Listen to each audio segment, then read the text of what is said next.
I see. Thank you so much. The Adventurers Guild has been overwhelmed these days. No worries at all. We've always valued the strength of adventurers. Given the current situation, it's vital that we all work together. Since we're facing the same enemies, I'll send you the intel we've collected on the Abyss so far. Then we can take a look at how to coordinate our efforts. All right. Thank you so much. Hi, Catherine. It's us. Got any new commissions? You two have come just in time. I've got some good news. The Pyro Archon has finished assembling her forces and stationed them all across Natlan. Given how the Abyss has ramped up its activities lately, we can no longer afford to act only after receiving news of an invasion. So the Pyro Archon suggested that the Scions of the Canopy and the Adventurers Guild focus on collecting and disseminating intel. That way, we can stay informed of everything that's happening across the land.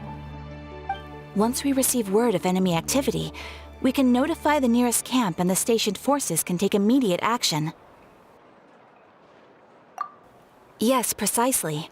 This should also allow us to focus on gathering information, rather than running around and trying to tackle everything at once. So please also take a chance to relax, you two. You've been working hard these days, and this will be a good opportunity for some well-deserved rest. So that's the plan. Whew, we can finally stop and take a break. Paimon knows that. It's not like Paimon just wanted to lay here and do nothing. The movements of the Abyss are always unpredictable. There have also been times when it suddenly became more active in the past. The people here generally see it as something like an acute natural disaster. Once the disaster is over, everyone will return to their normal lives. We just all hope that day will be sooner rather than later. Oh, right. Most people have no idea just how bad the situation has gotten in the Night Kingdom. Oh, hey, Kachina! Are you feeling better now?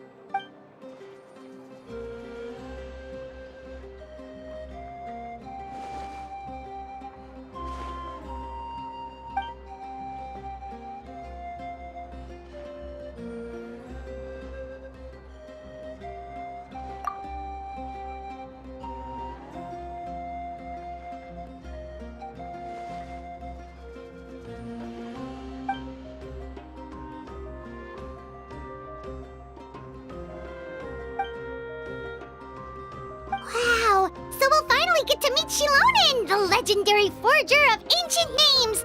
Paimon still can't believe anyone could forge those things.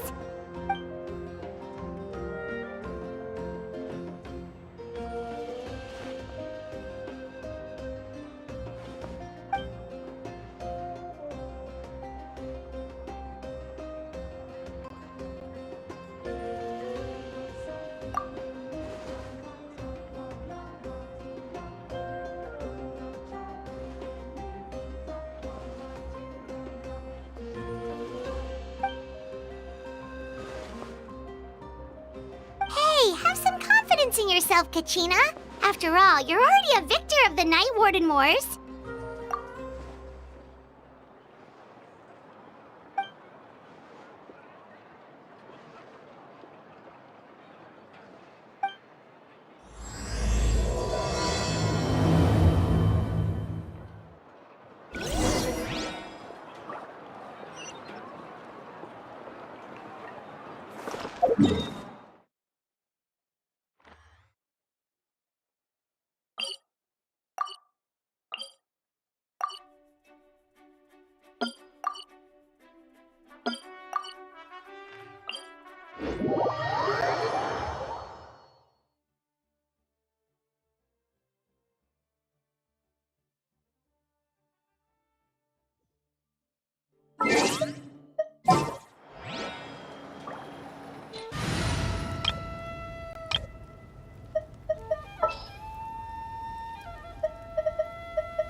All right, after you.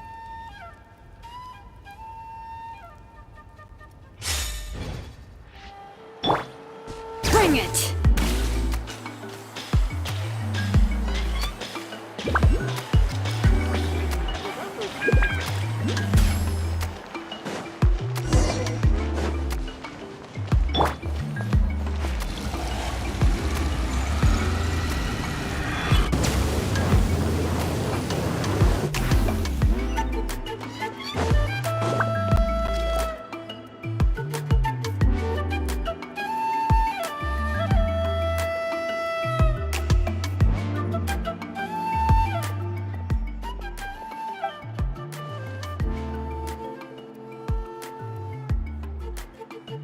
Ah, yes, so I've heard. So young, and yet you've already got quite the reputation. Wait, are you Outlanders? Yep, we're travelers who just arrived in Natlan not too long ago. No, I mean, I was aware that you're travelers. It's just no one told me that you're Outlanders. No, the only thing she said is that a new hero had pledged himself to the plan. But we'd need to forge an ancient name to ensure he'd be able to return safe and sound. And she did mention that it would be quite difficult to forge an ancient name for them, but at the time, I thought she was just commenting on my skills. But I seem to understand where the true difficulty lies now. Oh, I wouldn't go that far. I'm used to it, really. I just need a moment to process things. The Pyro Archon's requests are always difficult to fulfill, and we used to argue a lot. Honestly, it's probably for the better that she didn't bring this up at the time. Anyway, I can't argue with her if she isn't here, and it'd be pointless to take my anger out on someone else. But, just because I understand her rationale doesn't make me any less upset, after all. She must have known that forging an ancient name for an Outlander is an impossible task. It's impossible? As you probably know, an ancient name is a symbol of a hero's spirit and glory, which grows even richer and heavier as generations of successors inherit it. We forge ancient names by engraving the heroic deeds of an individual who will become the first hero of that particular name.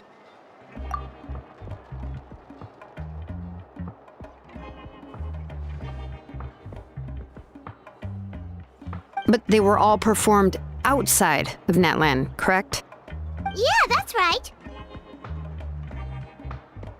Then those deeds haven't been recorded by the Night Kingdom. To take it one step further, even if you had performed heroic deeds in Natlan, as an Outlander, your actions still wouldn't have been recorded by our lands.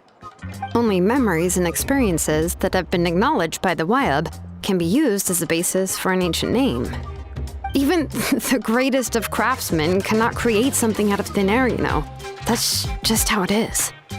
Seems the Wyab don't want just anyone to get a name, huh? Malika, of all people, should know better than anyone, yet she's still entrusted the task of forging the ancient name to me. Oh, Paimon gets it. Nobody's happy being asked to do the impossible.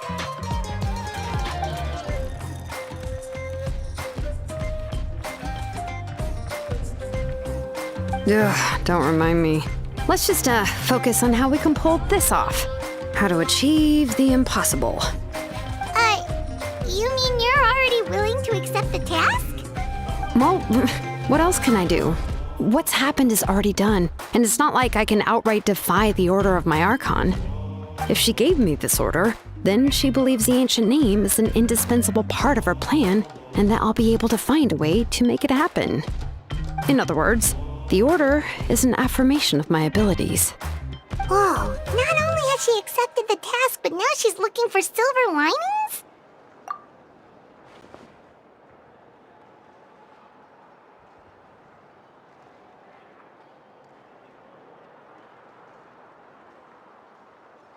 The key is getting the Wyab to somehow acknowledge the traveler's existence and record his heroic deeds.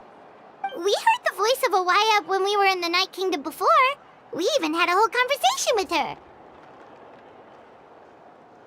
If we can talk to her again, maybe we can figure something out together. Well, every tribe has their own Wayab. How do we know if the one you met is indeed the best one for us to talk to? Plus, considering the unprecedented nature of this situation, I have a feeling that the acknowledgement of one Wayab alone would probably not be enough. I don't know. That requires a level of knowledge that I do not possess. We need to find a consultant who's an expert on all things Night Kingdom and Wayab. The first person who comes to mind is Lali at the Masters of the Nightwind, the one we call Granny Eats Talit. Oh, we've heard that name before. We used her Spirit Speaker Stone to find Kachina's ancient name. A person who can make something like that must be pretty impressive. I'm unsure she'd be able to help. Still, she's older now and quite eccentric. It's hard to even book a meeting with her, given that she's constantly holed up in her room and doesn't like to be disturbed. I've heard that to get her help, you have to be extremely patient with her and know how to keep her spirit up. I hate to break it to you, but... Huh. Why is that? I mean, didn't she already help you before? And you even managed to save Kachina. Well, yeah. At the cost of her Spirit Speaker Stone being split into two.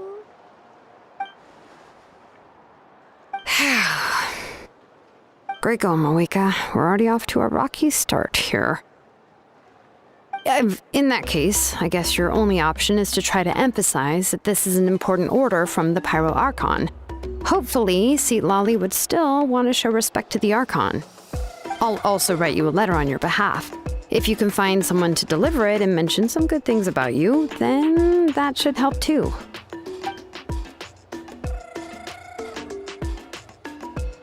Paimon sure hopes a Hal won't interrupt when he's talking, though. All right, Kanich is a seasoned negotiator. I trust that he'll know the best things to say. Please just give me a moment to write the letter, and we can meet up near the Statue of the Seven later. Sounds good. We'll take a stroll in the meantime.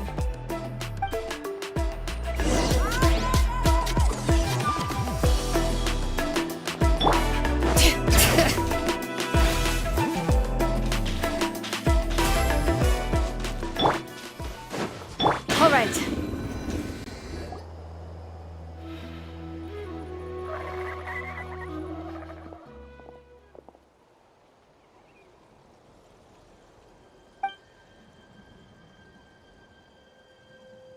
I'm sorry to put this on you, Kanich. It's just that you're probably the only person who knows how to deal with her.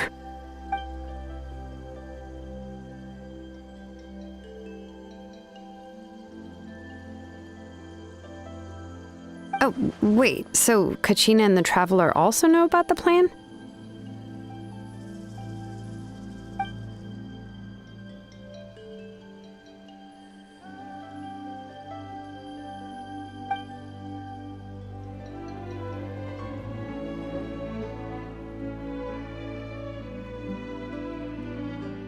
Right. She mentioned there are 6 heroes and that Shilonen is one of 4 that have already been acknowledged.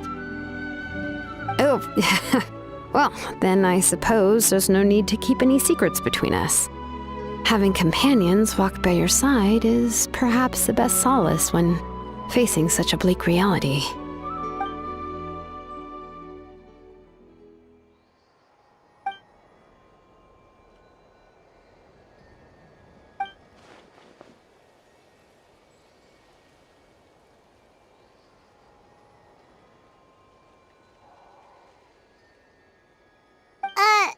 Lali knows him too?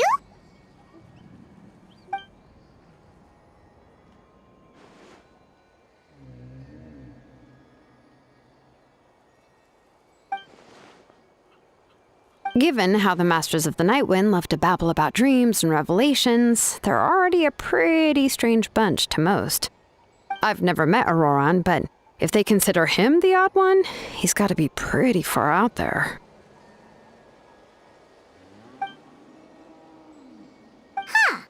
Makes sense. But Paimon wonders how Lali could be the first one to notice Auroran's disappearance if she spends the whole day in her room.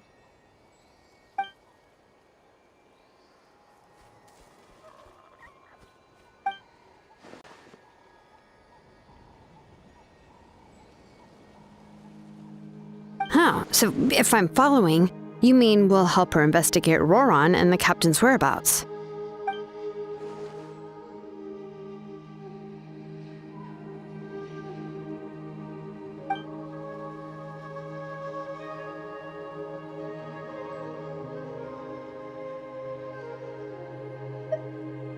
Yeah!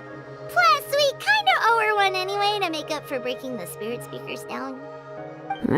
This is a pretty well thought out plan, as expected of Molly Poke Nietzsche.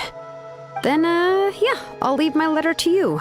Let's hope Seat Lolly can meet at the stadium in 2 days.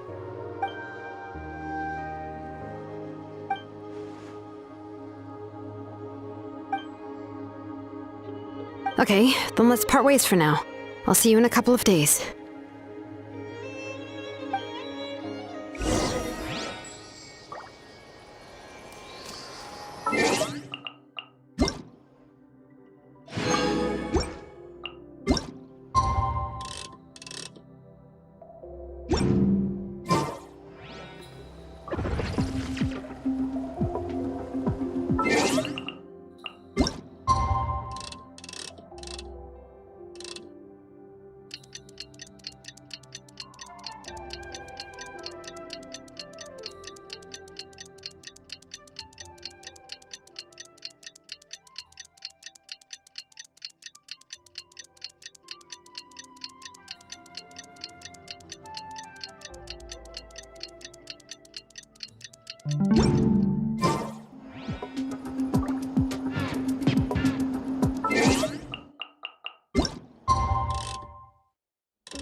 Oh, it's time to meet up with Shilonen. Let's ask her how things have been going.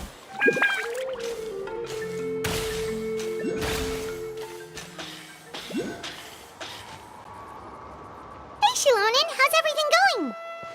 Oh, hi, Traveler and Paimon. I have bad news. Seat Lolly did not reply to our request, although I suppose I'm not too surprised. Huh? You mean she didn't even bother to give Kenichi a response? Guess she really does have quite the ego then. Yeah, well, she can be also quite eccentric, though she's one of the most gifted people around. Even the Masters of the Nightwind often struggle to work with her.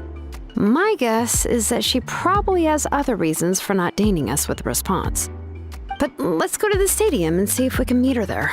If we do get a chance to talk to her in person, we can still try to work something out. That's true. Let's go!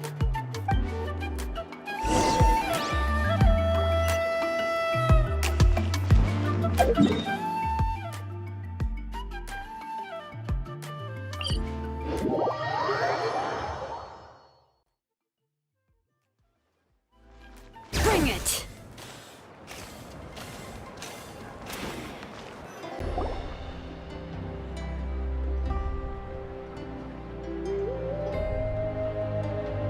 Paimon doesn't see anybody.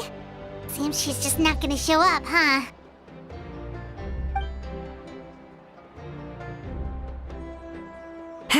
Well, we tried to be as considerate as we could, but she's under no obligation to help. That might be true, but this is still a request from the Pyro Archon, right? Shouldn't a subject always answer the call of their Archon? A subject? Well, if you ask me, I'd say we're all more like friends with the Archon. Yes, Mawika is our leader, but that doesn't mean there's any kind of tall barrier between us and her. The only thing is that she often has very high expectations of us. Huh. So even though she's super powerful, it sounds like she's actually pretty down to earth and easy to get along with. Unlike that old hag Granny Eatstily, right? Does she think she can ignore us just because she's famous? You all talk about her like she's some kind of huge deal, but she didn't even bother to reply to our letter! Seriously, if she didn't want to come, she could at least let us know. If that's what aging does to you, Paimon never wants to get old. Oh, really? So, that's how you see me? Who's there? Who's talking next to Paimon? Oh, Oh, don't mind me. I'm just a disgruntled old hag, right? Come on, relax. I'm sure my bark's worse than my bite. Huh? See, Lolly. Wait, you're Seat Lolly?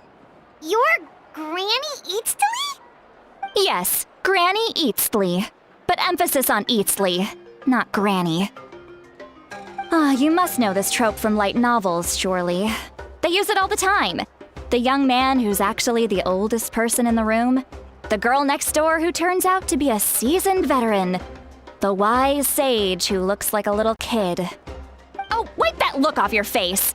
You've seriously never seen an older lady that doesn't look her age? Okay, well, don't go thinking it's a trick either. See? I'm barely wearing any makeup. Did I forget to mention, she's called Granny, but she's actually pretty young. It was an honest mistake. I guess we've just gotten used to it. I'm sorry. So, how old are you actually? What? How dare you? Don't you know it's rude to ask a lady her age? Paimon really didn't mean to offend you, it's just that your case seems really unique. Oh, Paimon just wanted to apologize, but now she's putting more and more of her foot in her mouth. Really, Paimon just got a little mad since we thought, well, you were gonna leave us out to dry. It was my idea to invite you here, Seat Lolly. So if you're upset, you can just take it out on me. All right, I was only joking. I didn't mean to chastise anyone. There's really no need to take all this so seriously. If anything, I'm gonna feel awkward if we keep this going. I received Kenichi's letter and was planning to attend this meeting. Since I had already decided to come, I figured there was no need to draft a reply that simply said, "Understood." Besides, just showing up is the most important part, no? But, of course, it's also natural for people to get held up by one thing or another as they're trying to leave the house. It certainly was a bit awkward to see that everyone else had arrived before me. At first, I was thinking of quietly sneaking over, but since you were already here waiting for me, I started to think about how I should phrase my apology. Only to hear you all talking smack about me. Anyway, that's the whole story. Honestly, it's not like I owed you an explanation anyway.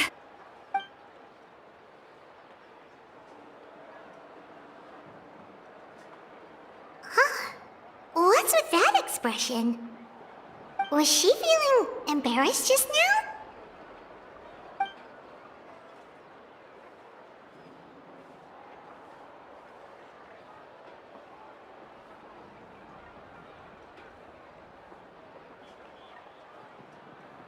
When the Masters of the Night Wind say they struggle dealing with her, I wonder if the feeling is mutual.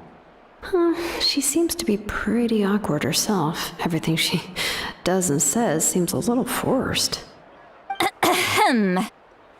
Anyway, Shilonen, I heard that you require my help in crafting an ancient name. Correct. The situation isn't like anything we've handled before. Let me explain. I see. So Mawika has asked you to forge an ancient name for an Outlander. Well, that would be a first. And you've also heard all about Auroron. I must say, he's always been a good kid. I can't see him joining the Fatui of his own volition. He must have been coerced somehow. Yeah, that's why we came here to ask you. We'll help bring Auroron back if you help us solve the problems of forging the ancient name. What do you think? I suppose I'll just call you Traveler for now. Traveler, come here. Let me take a good look at you.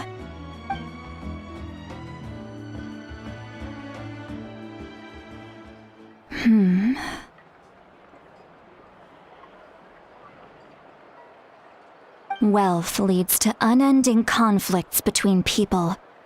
Yet you alone transcend the value of gold. Baleful thunder and wrathful waves bring terror to mortal hearts. Yet again and again, You've braved them to find new worlds. O weary yet free soul, even the most verdant leaf in the forest will pray for your happiness and safe passage. Those are all the things that I could see in you. You've experienced far more than even most mortals could dream of. You possess the heart of a sincere hero, along with the conviction to lift a torch above your head and walk headlong into the night. Huh? Don't move. There's something here. Huh? What thing? Don't scare Paimon. Is the traveler gonna be okay? Ah, shoo! That should do it. You've just returned from the Night Kingdom, so some fragments of souls were still stuck to your body. No need to worry. I've just cleared out the last of them. Isn't that kinda like having part of a ghost come back with you? It's nothing as serious as that. If left unattended, the most it could do is stir up some chaos in your mind, and generally worsen your mood. Well, in that case, better to get rid of them. It was nothing. Shilonen, let's follow your proposal. Once you've brought Auroron back, I'll take you to see the Lord of the Night. The Lord of the Night? But don't we need to talk to the Wyab of the tribes? Something this important is beyond their jurisdiction. Only the Lord of the Night can decide whether we can grant an ancient name to one who does not hail from our lands.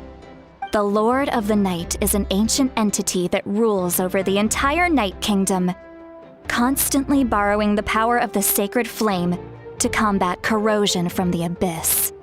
Oh, so you're basically saying it's even more powerful than the Wyab of the tribes.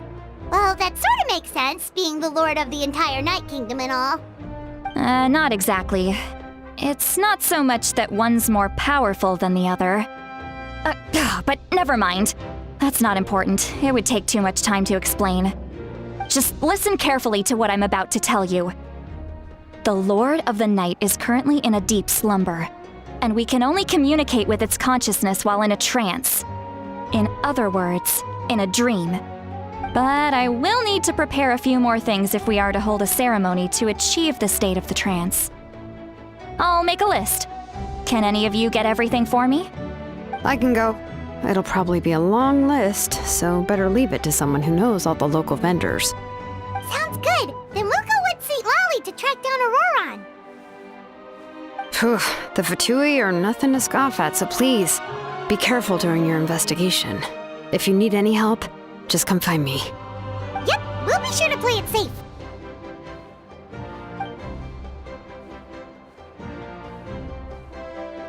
All right, now it's time for us to catch that brat and bring him back. I'm sorry I made you wait earlier. It was actually because I decided to swing by Auroron's place to look for clues. He has always lived alone, and I found a broken jar in his house.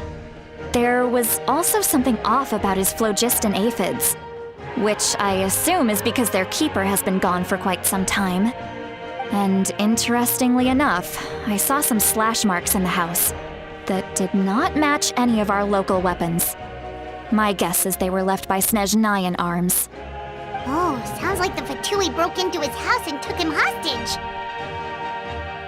But why would they kidnap a kid who just spends his days living in the country and raising aphids? He's only in his 20s. What would they want with him? That's not to say that I believe he's totally innocent, of course. Since he's the only one who was kidnapped out of everyone in Natlan, he must have done something to attract their attention. In any case, we'll get to the bottom of this once we manage to get him back here. I'm truly sorry to put you two through all this trouble with me. But please help me get him back. You can count on us! All right, then let's start by heading to where Auroron was seen last.